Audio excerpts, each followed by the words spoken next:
Ce jeudi 19 janvier, les syndicats ont donné le coup d'envoi d'une mobilisation générale contre la réforme des retraites qui prévoit notamment le recul de l'âge légal de départ à 64 ans.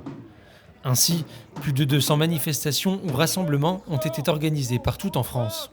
Sur notre territoire, différents cortèges ont rythmé la journée. À Vitry-le-François, ce matin, ils étaient 500 dans les rues. Cet après-midi, à Bar-le-Duc, environ 1900 manifestants ont été recensés. Et ce soir, 2000 personnes étaient rassemblées dans le centre-ville Bragard.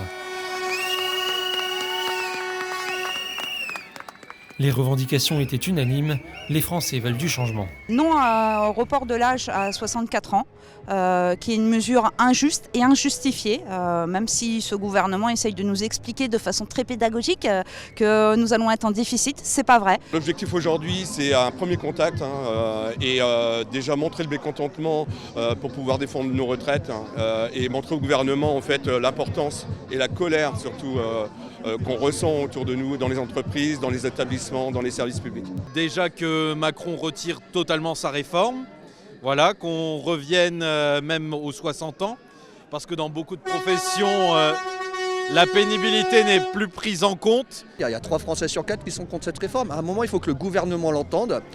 C'est du dogmatisme politique de vouloir toucher à l'âge, parce que c'est une solution simpliste, efficace, mais très simpliste. Il y a quelques autres solutions qui sont un peu plus complexes à mettre en œuvre, mais faciles à mettre en œuvre. C'est ça qu'il faut bien comprendre, c'est facile.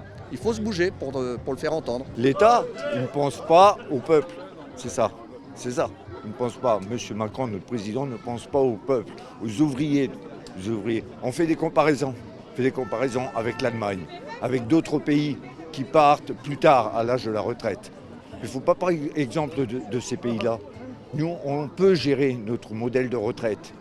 On en est capable et on en a les moyens avec les solutions qu'ont apportées les syndicats. Puisqu'on est capable d'aller dans la rue, c'est aller militer, manifester pour une retraite à 60 ans et à 40 annuités, voire 37,5. Et revoir aussi les carrières pénibles avec, pour ceux que ça concerne, une retraite à 55 ans. Voilà. Il faut arrêter que les riches se gavent et que les pauvres payent l'addition. Je suis née dans les années 60 et je vais être directement impactée par cette réforme. Et en étant enseignante, j'estime qu'on n'a plus la même crédibilité quand on a 40 ans, 50 ans ou quand on arrive à au moins 64 ans. En plus, quand on a des interruptions dans sa carrière, on risque d'aller loin et ça va être de plus en plus difficile pour nous. Là, je suis aujourd'hui dans la rue, pas spécialement pour moi, mais je me bats pour mes enfants. Moi, je devais déjà aller à 65 et demi. Il va falloir que j'aille à 67 maintenant, parce que je suis de 66. Il faut que je rajoute 18 mois. Ça me fait chier. Qu'est-ce que je vais faire après ? C'est injuste. On a des salariés, des collègues qui démarrent tôt et qui vont devoir travailler plus longtemps pour rien du tout. C'est trop tard, 65 ans, c'est pas pensable. Cette mobilisation n'est pas la dernière, d'autres manifestations seront à prévoir prochainement.